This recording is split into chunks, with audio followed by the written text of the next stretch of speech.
Hello, everyone, and welcome again. My name is Shannon Tyler, and I'm the Teacher Enrichment Program Manager at the Center for Excellence in Education. I'll be your host for today's webinar titled Leading STEM, Insights from Chief Science Officers and Coordinators. I'm excited to bring together a student leader and program coordinators to share how Chief Science Officers are driving STEM innovation in their schools and communities.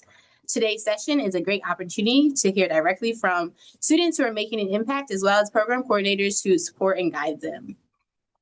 Whether you're a student interested in leadership or an educator looking to empower your students, I hope today's conversation inspires new ideas and opportunities. So with that, let's go ahead and get started. Before I begin, I'd like to share a little bit about our organization. The Center for Excellence in Education, or CEE, is a nonprofit organization founded in 1983 with the mission of nurturing students to become leaders in science, technology, engineering, and mathematics. CEE provides cost-free programs for both students and educators that focus on advanced STEM learning, research opportunities, and real-world engagement with STEM professionals. Through our programs, we aim to support students in developing not only strong academic skills, but also leadership, collaboration, and problem-solving abilities, skills that are especially important in today's world. I'll briefly highlight a few of our programs on the next slides.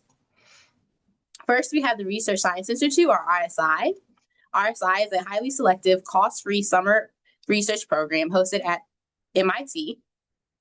It brings together high school students from around the world who are passionate about STEM and ready to engage in advanced research. During the program, students work alongside professional scientists and researchers to conduct original research in fields such as biology, engineering, physics, and computer science. What makes RSI unique is that students aren't just learning about science, they're actively doing it. They read scientific literature, design experiments, analyze data, and present their findings just like real researchers. Programs like RSI show students what's possible when curiosity and opportunity come together, and they help build the skills needed for future success in STEM fields. Next, we have the USA Biology Olympiad, or USABO. USABO is the nation's premier biology competition for high school students. It challenges students to deepen their understanding of biology through a series of rigorous exams, covering topics like molecular biology, genetics, ecology, and physiology. Top-performing students have the opportunity to advance through multiple rounds of competition, with the highest scorers invited to a national training camp and the chance to represent the United States in the International Biology Olympiad. What's especially valuable about USABO is that it encourages students to go beyond the classroom, explore their interest in biology more deeply, and connect with the broader community of passionate STEM learners. It's a great opportunity for students who are curious about life sciences and want to challenge themselves academically. Next, we have the two programs that are bringing this webinar to you all today. The Teacher Enrichment Program, or TEP, provides professional development opportunities for educators with a focus on bringing advanced STEM content, real-world applications, and innovative teaching strategies into the classroom.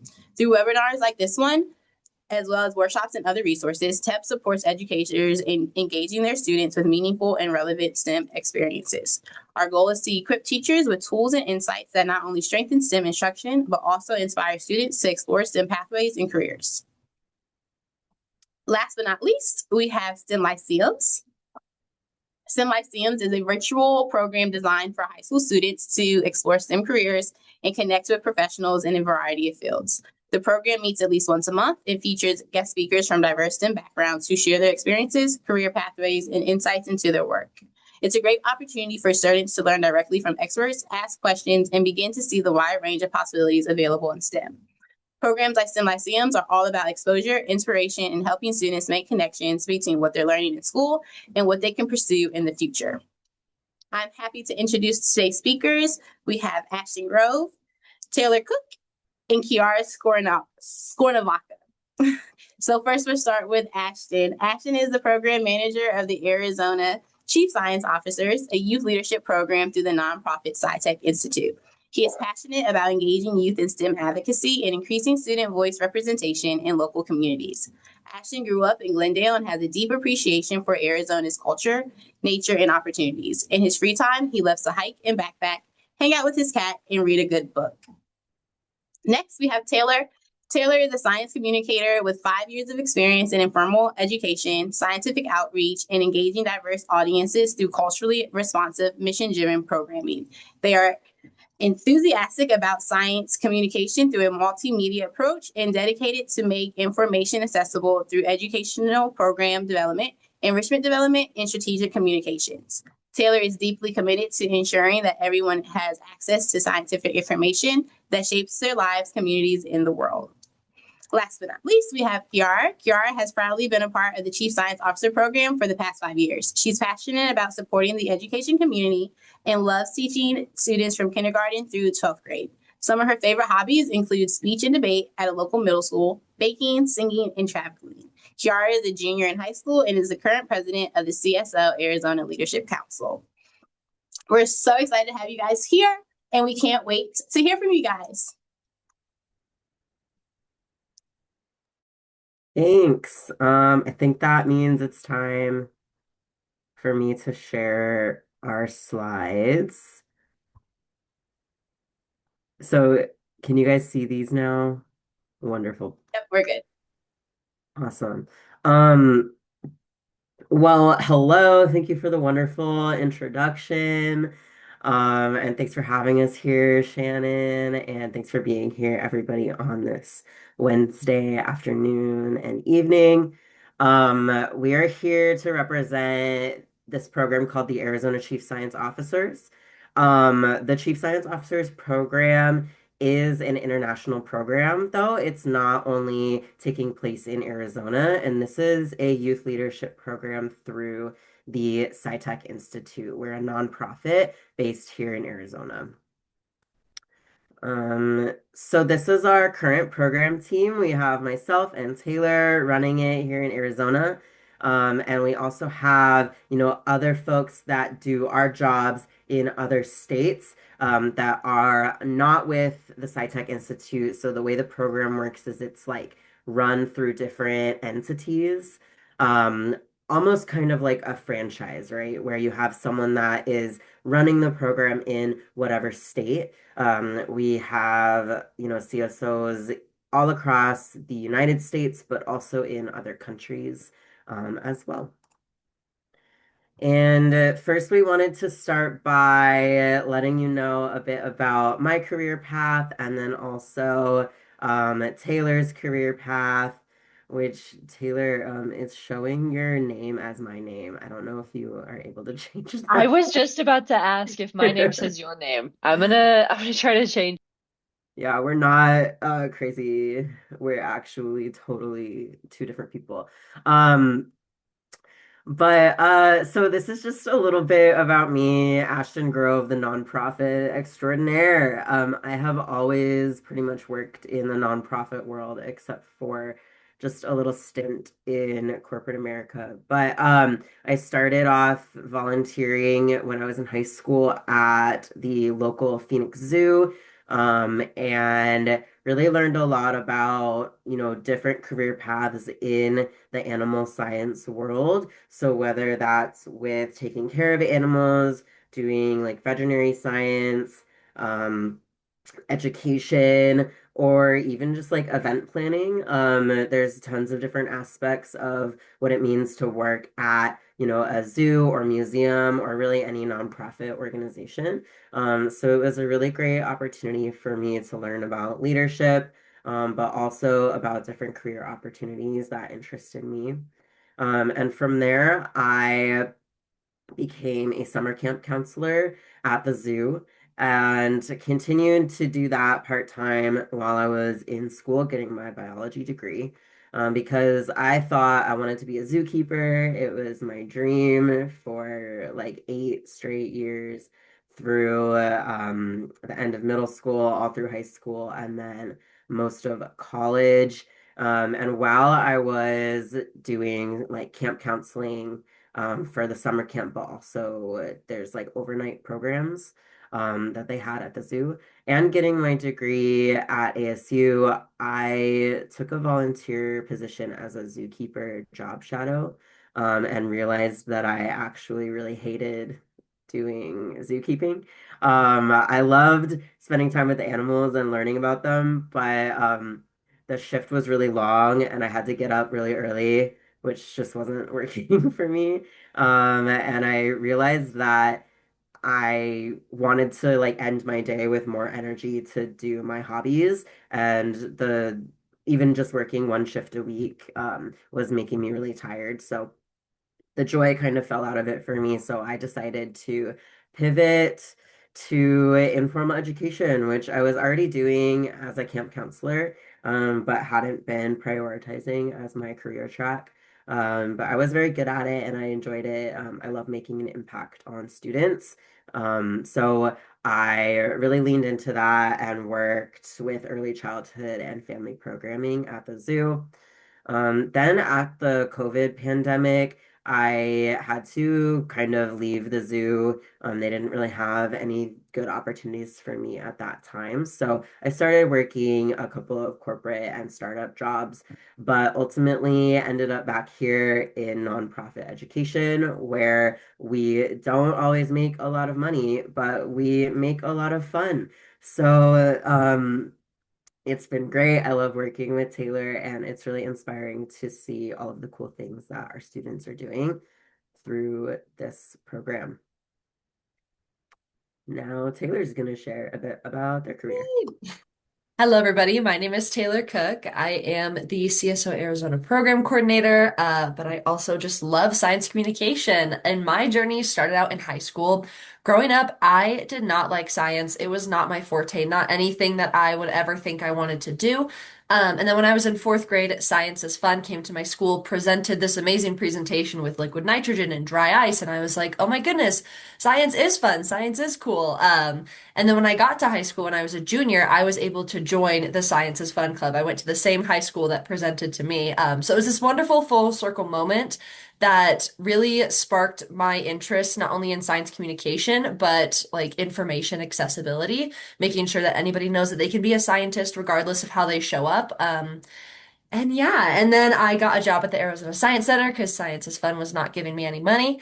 The Arizona Science Center was such a wonderful opportunity, wonderful job, met so many wonderful people. And that was when I started to work towards more like program curriculum development, which I loved. I don't know if they're still showing the planetarium show about the solar system, but if they are, that is my script. Anyways, I went to college. I didn't necessarily think that I could get a career in science communication. It was more of just something that I did for fun and that I was passionate about. So I ended up getting my major in ecology and evolutionary biology, but I got my minor in environmental communication. My senior year, I ended up doing research for our anthropology department. I looked into water insecurity in northern Arizona, which only further solidified me as a senior that I really did enjoy science communication. I loved learning about communities and providing them information and access that they needed. And so I'm very, very grateful that while I was in college, I was able to get a part-time job with SciTech, specifically the CSO program. And then when I graduated, I was able to move full time, which was so very wonderful, especially in the science communication field where it can be a little bit niche sometimes. So yeah, currently enjoying it, loving science communication, all of the wonderful things that I have learned, all the communities that I have come from in Central Phoenix now to where I live currently in Flagstaff. And it has just been very wonderful.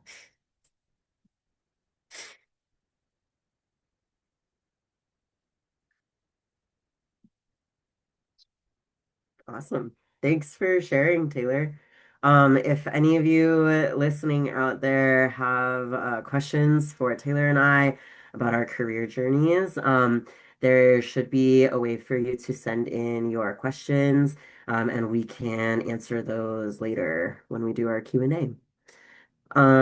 So before Kiara talks about her experience as a chief science officer, we want to give you a little bit more context on what this program really is at its core.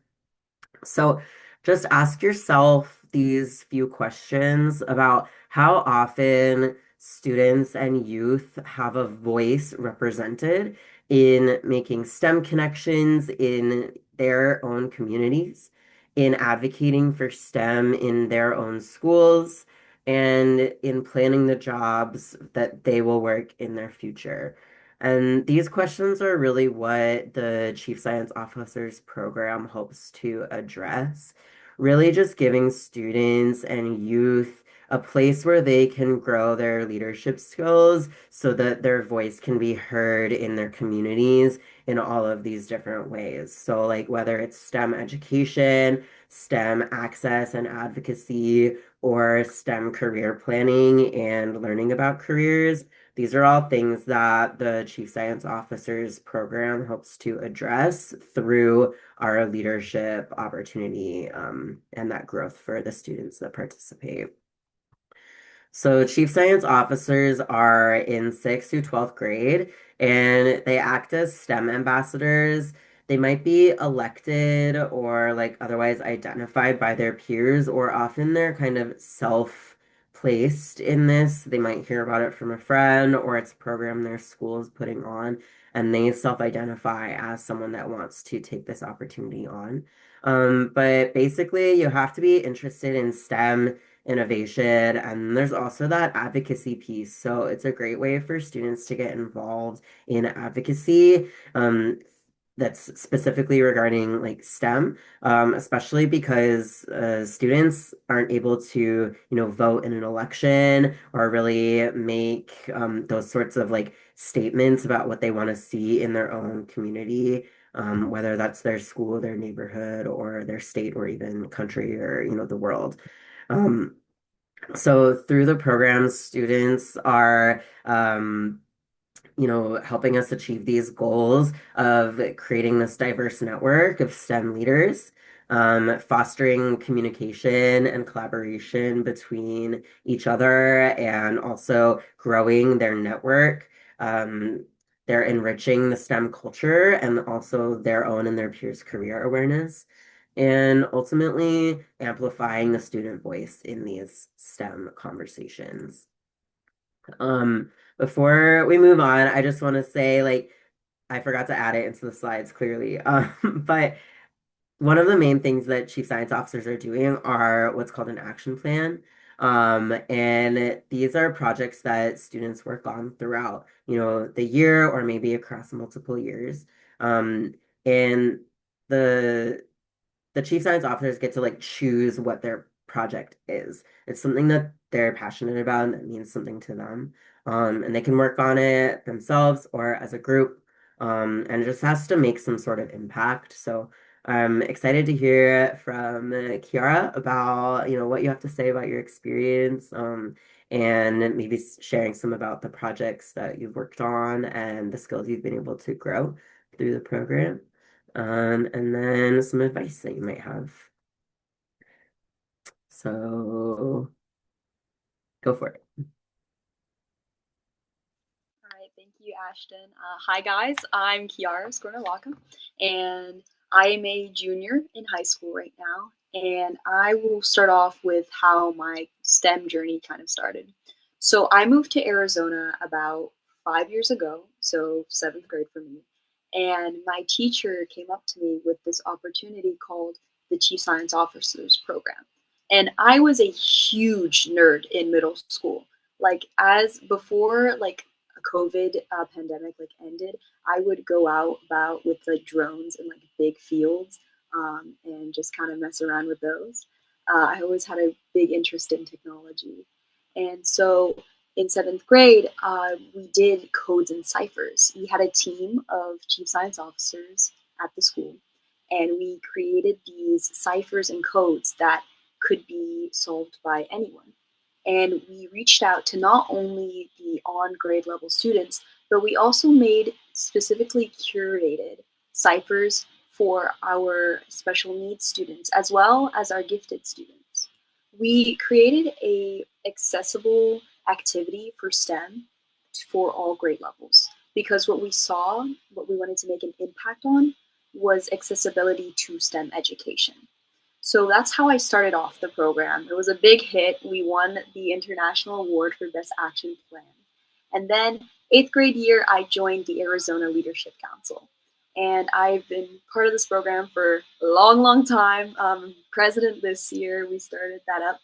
And I took part of the East Valley STEM Alliance, where it was majority all adults. And it was just me and my best friend who were the only youth in the group. But we found this opportunity through the Chief Science Officers program. And so with this program, we've been able to network with other organizations as well as connect with schools. During my 8th grade year, I went out to elementary schools on my own with the program, and I did STEMonstrations, which are these little demonstrations on STEM at local elementary and middle schools. And I did, I think, elephant toothpaste and paper airplanes. And I kept close ties with my middle school. So my freshman year, when I came to high school, we didn't have a Chief Science Officer's chapter there. So I contacted a bunch of teachers. I talked to Ashton and I talked to Taylar, and I was like, how do I make this happen? So I got a scholarship for my campus, and we started up a chapter there. And I recruited about 8 or more students, and we started up the McClintock chapter of the program. And with that, we kind of just, we got a lot of grant money because my school's Title I, meaning that our school has more low-income students and those of the minority, meaning the STEM accessibility theme still had to play in since, we didn't have that much funds. And this year we did Firefly LED origami. So we created mini circuits, and then we also did a strawberry DNA extraction, as well as catapults and teaching the Fibonacci sequence. I personally have been taking steps for STEM education through finding opportunities through my city. You can find, usually there is a Mayor's Youth Advisory Commission in most cities. They provide that, and I would definitely recommend looking onto your city's website and looking for youth opportunities. I created the education subcommittee in ours, and I began my advocacy for education, specifically in policy and with an internship. So I have some piece of advice for you guys, because I just said a lot about what I've done and blah, blah, blah. But the real question is what you guys can do, right? So I should begin the next slide. Yeah, lots and lots of things being done. We have a slogan, and okay, it might sound a little corny at first, but it really does mean something, I swear, okay? So our slogan is, don't hope it happens, make it happen. So at first you're just like, okay, so take action. Well, there's something more to than just taking action. It's also taking initiative. Like, you shouldn't be afraid to cold email or call organizations, because it can take you far. I personally got my internship from a cold email. Like, if you just call or send out that email, it can do you so much, because like, you shouldn't like just try to take the risk because whatever. Like, don't risk it just for another thing on your application too, because I know college applications are looming, and you should do these things because you care. Because when you are sending out these cold emails or calling people or meeting them even in person, they can tell when passion is one of your motivations. Because if you have something with you that drives you to do a thing, people can tell. Not just because it'll look good on a resume or like it'll be in a list of 100 awards you have. Like, it will be something that truly means something to you and also means something to the people around you. So that's my student take for you guys. That's what I would say, because really having passion for what you do makes a difference, because like you can see when people like light up about something they're talking about, and that really sets you apart from others. As for adults in the room, I really urge you to do project-based learning. I did that in middle school, and that's how I structure all of my lessons that I teach, because I find that when students are being interactive with the lesson, when they are having their hands on like these circuits or doing DNA, something clicks with them on their own, because they're not just looking at a board. they're finding out how to do something for themselves. And honestly speaking, putting up flyers on bulletin boards, posting on your classroom, like Canvas or Google Classroom, whatever you use, opportunities for your students can make the difference for them. I found out all of these opportunities that I've said through my teachers. I wouldn't be in CSO if it weren't for them. So I would just say, follow your passions, and make sure people know what you are passionate about. There's not much else you can really do to set yourself apart, and being set apart is like the whole thing about being unique or whatever. But just follow your passions. Don't try to become just a piece of paper. Thanks, Kiara.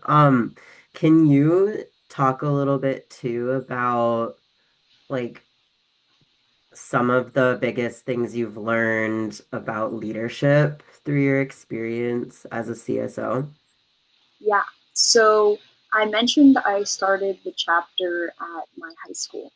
Now that was, I think, the biggest leadership learning experience I've ever had. Because first off, it was figuring out how to organize a club on campus and also collaborate with a program outside of the school. So it was talking to an organization and talking to my school administrators. So through that, I learned a lot about paperwork, but that'll come to all of us eventually. And then getting members for the club. I found out that if you pitch yourself a lot, if you send out those emails, those flyers, go out on your school campus and go, hey, there's this new club, you should join.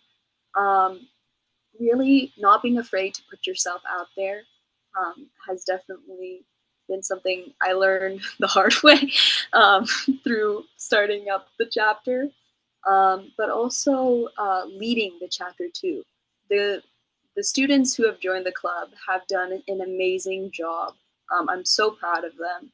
They really they made it, me at least, think it was so worth starting up a chapter, because I can see how much they care about STEM education, especially because at my school, it's the only STEM club on campus. So I've learned that, you gotta be lenient with your other peers. You can't be trying to control everything, because you can't control everything. You know what you can do and you know what they can do. And you have to find a bridge in between that. So don't try to force yourself to do everything, because you know what you are capable of and you know what others can do. It's really just a learning process of knowing your boundaries, especially when you're in charge of so much, knowing where to say, hey, can you do this instead of taking initiative on every single project. Absolutely. That's really good advice. That it's really great to hear that you guys are learning that as you're still so young, to kind of balance what you're working on, both with school and your other clubs, but also the things that you care about and want to make a difference with.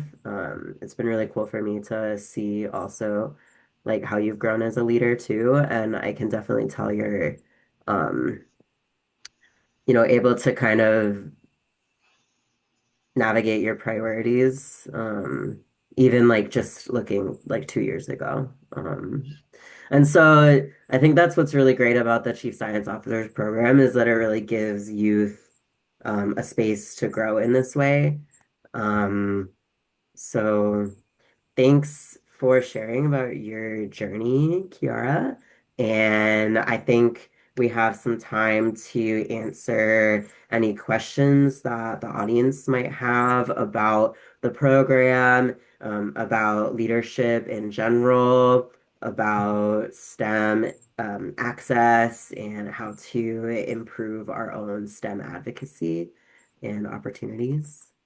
Um, Shannon, I don't know how the FAQ Yep. stuff works. So Thank you guys for such a wonderful and insightful discussion. So we'll now open the floor for questions. If you have any, please shoot them into the chat or into the Q&A, and we'll get through as many as possible. I'll go ahead and get it started while we have some people get theirs in.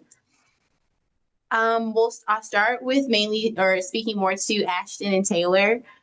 You both talked a little bit about, how you got here and what you enjoy doing. Can you tell me a little bit more about how you support students in your role and kind of what an everyday looks like? yeah, Taylor, do you want to start? Yeah, I can start. So typically in my day today, what I end up doing is what it realistically looks like is a lot of emails. Because again, I'm in Flagstaff and a lot of people are in Arizona. But not to discredit emails. I think it's a way to communicate with students. I'm communicating with students, and their advisors. I don't know if we touched on advisors, but they're just basically staff members or teachers that support CSOs on their journey. So I'm interacting with them. I am currently working on expanding the program towards more rural northern Arizona, so places like Holbrook and Tuba City, because again, one of my passions is accessibility and making sure that everybody has access to science and to these amazing programs that we develop. And so that's been something that I've been doing every day. After this, I'm driving over to Holbrook actually to go meet with them, which is going to be very exciting. But I typically do a lot of like program development. I develop programs within the program. So I work with the Arizona Leadership Council, which Kiara is the president of. Developing things like that, taking the curriculum that we already have and seeing how it benefits the students, how it could be changed, how we could take it one step further, and then working towards coordinating that, which is super exciting. Yeah, and then for me, I do more like program management. So a lot of what I'm working on is grant applications and relationship building. I'm in a lot of meetings. I have to just like, work on both, recruiting more CSOs or other like businesses or partners to collaborate with. To give the CSOs opportunities to experience like building a network or like for example, Kiara is going to be applying to this internship program through the city that will hopefully match her with like our organization. So I had to write that application as well and like create a job description for that internship position. So there's lots of like little projects that come up that involve supporting not only the students as a whole, but like individual students. Like, for example, one of our CSO's action plans is he like created his whole science fair and he's a homeschool student, so they don't have like a school science fair opportunity. So he wanted to create one for homeschool or community students to participate in. And I'm going to be helping him to host that event on Saturday, right? So that's like a day of my job that I just get to like be there to support a student. So it's just really like gratifying. It gives me a lot of like self-fulfillment, and it's just really meaningful.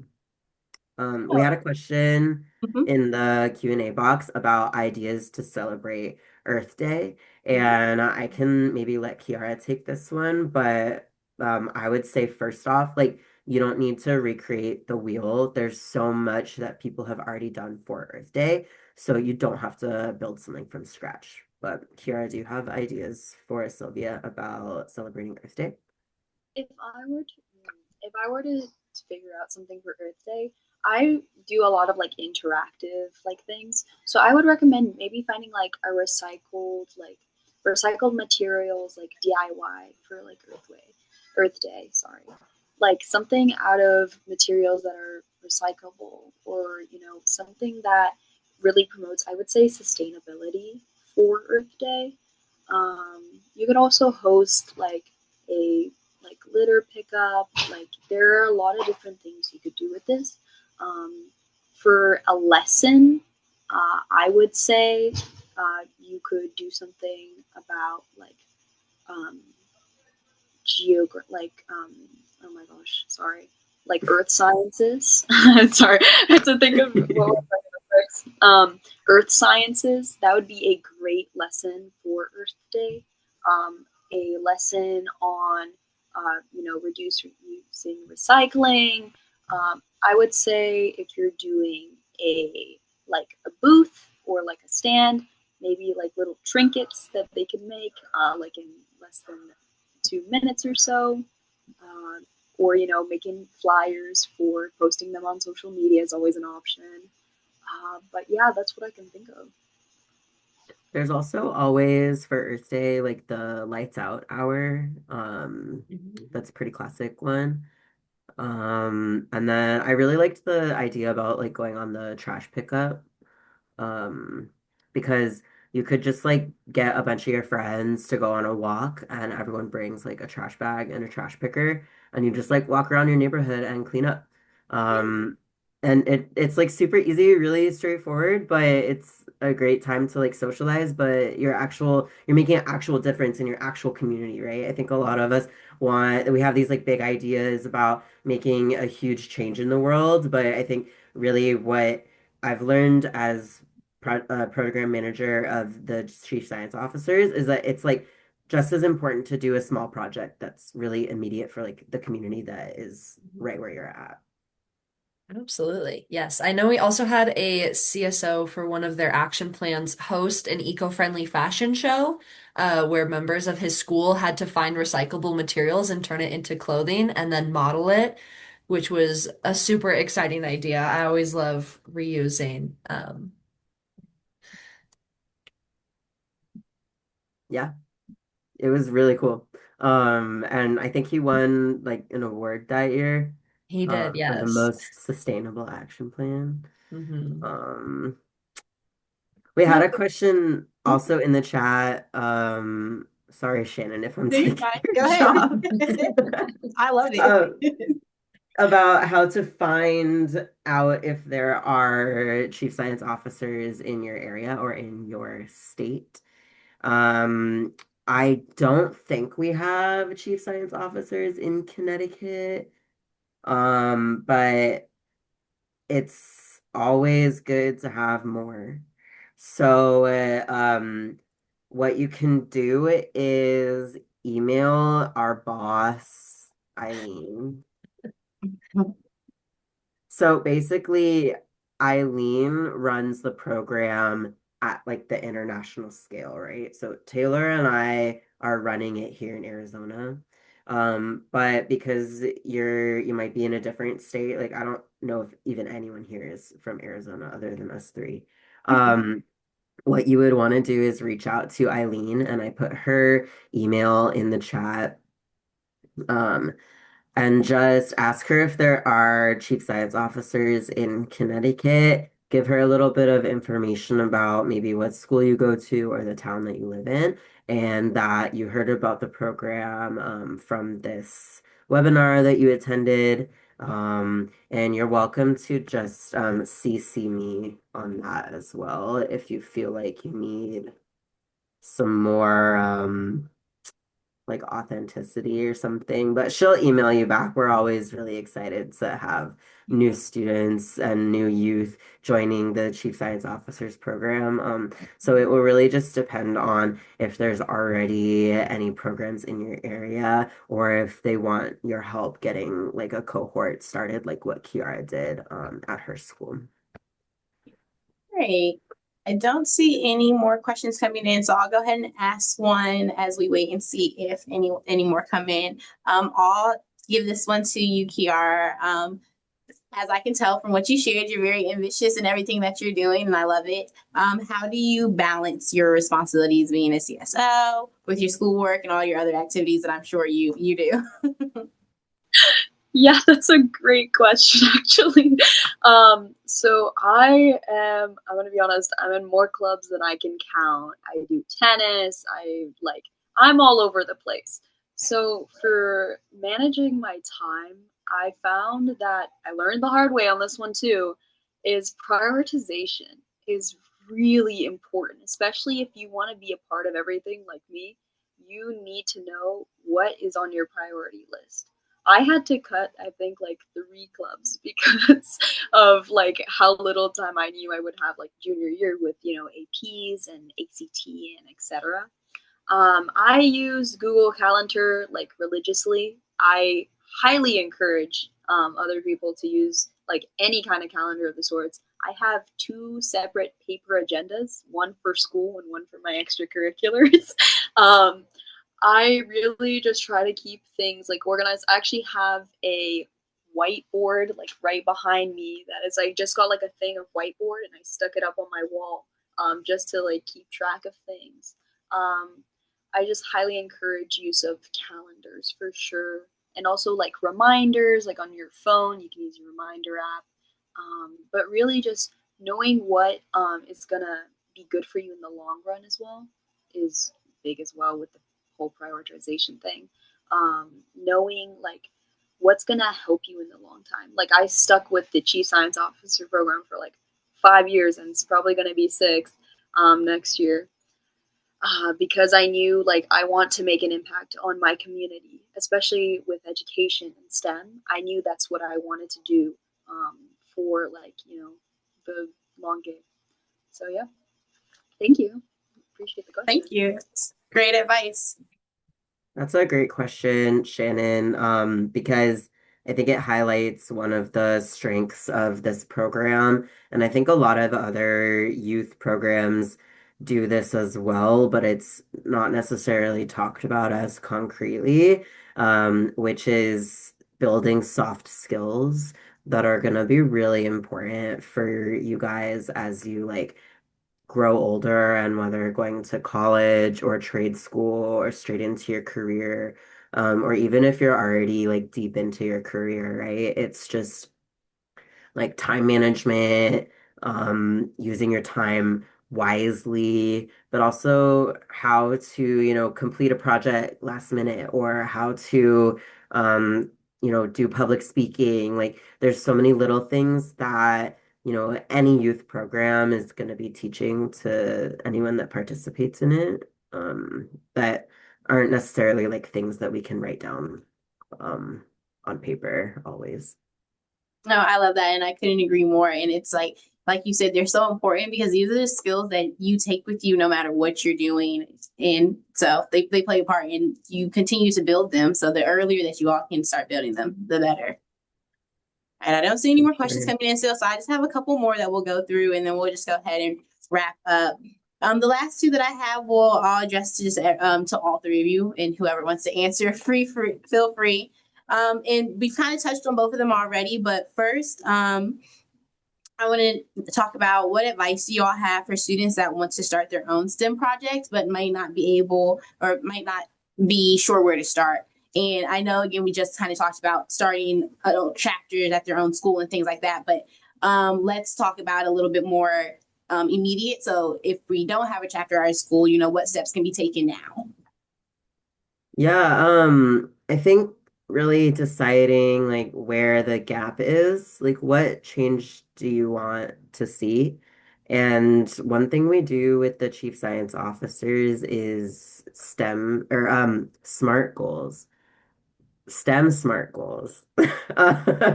So maybe Taylor or Kiara wants to talk about what a SMART goal is. I can briefly talk about a SMART goal. So SMART is an acronym. It means specific, measurable, attainable, realistic, and timely.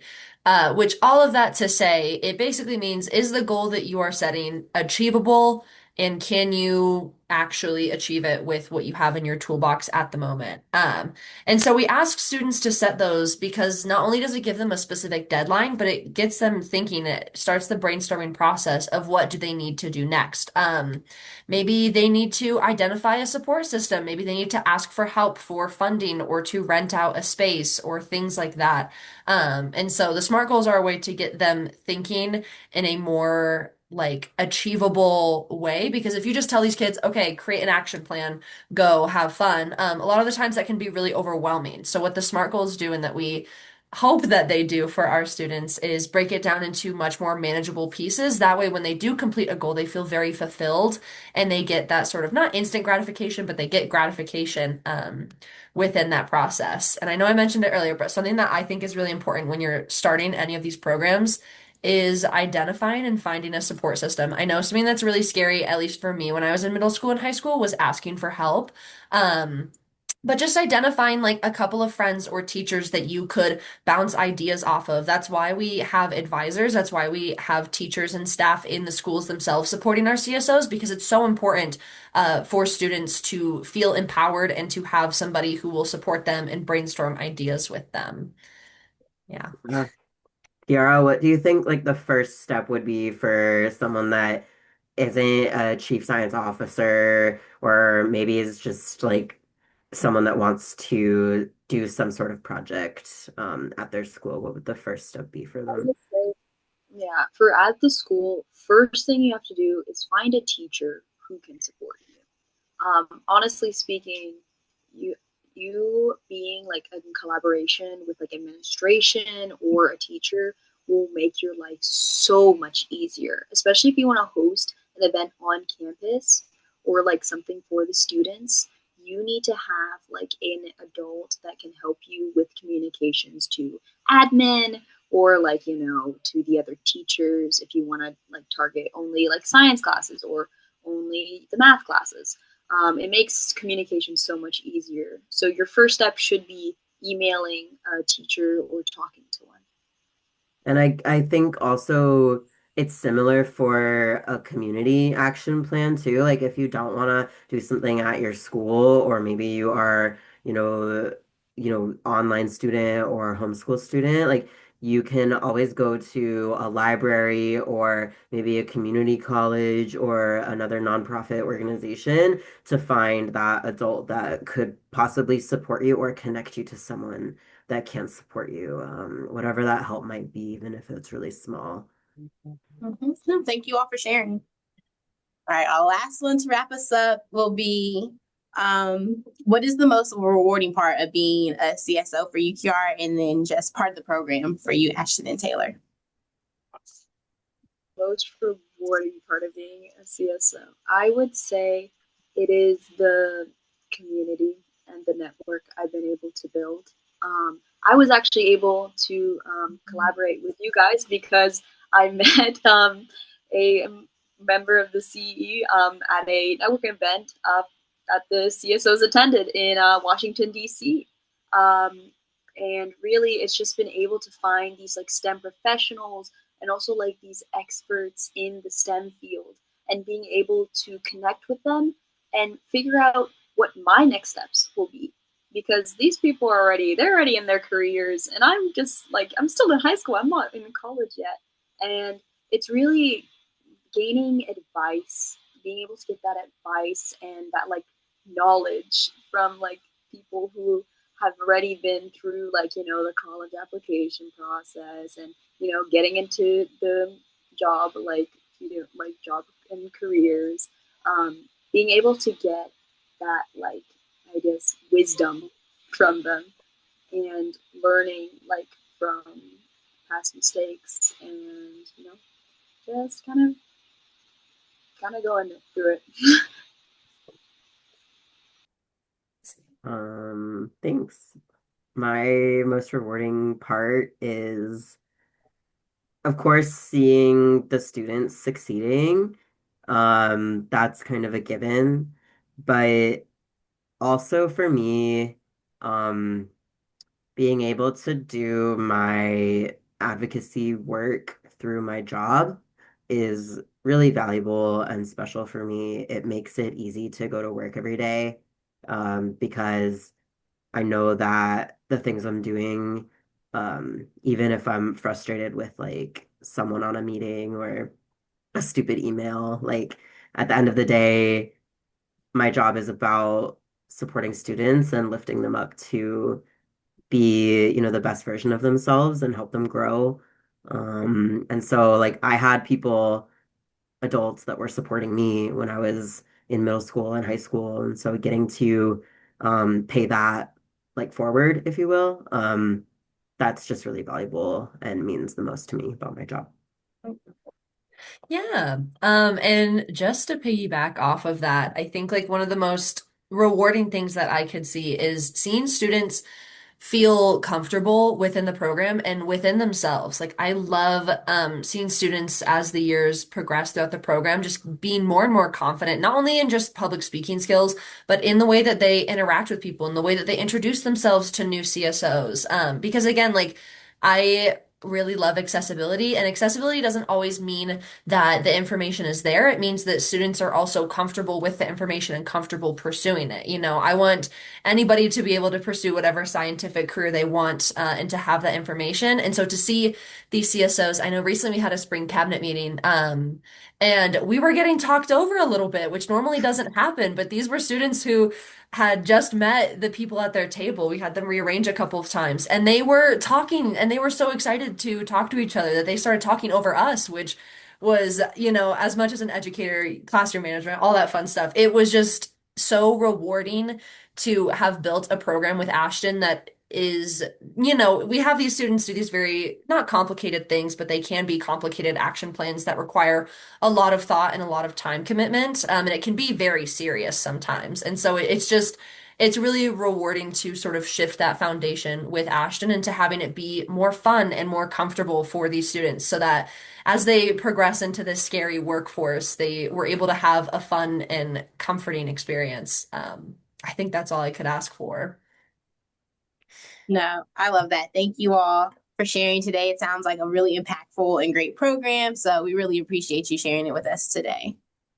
We'll go ahead and wrap up now. Before we do, I'd like to take a moment to thank our sponsors. Their generous support makes it possible for us to offer these cost-free programs and webinars to students and educators around the world. We truly appreciate their commitment to advancing STEM education and helping create opportunities like this for you all. Lastly, I'd like to thank you all for joining us today. We're so glad you can be here. A special thank you again to our speakers for sharing their time, experience, and insights. We truly appreciate your contributions to today's session. The QR code here on the page links to our post-survey or post-webinar survey. Please fill it out when you have a minute. It helps us improve future webinars and better serve students and educators. If you're here live, I'm going to pop up a very quick poll. It should take no more than 2 minutes. Let's do this one. Fill it out, please. And again, thank you for being here, and we hope to see you in the future.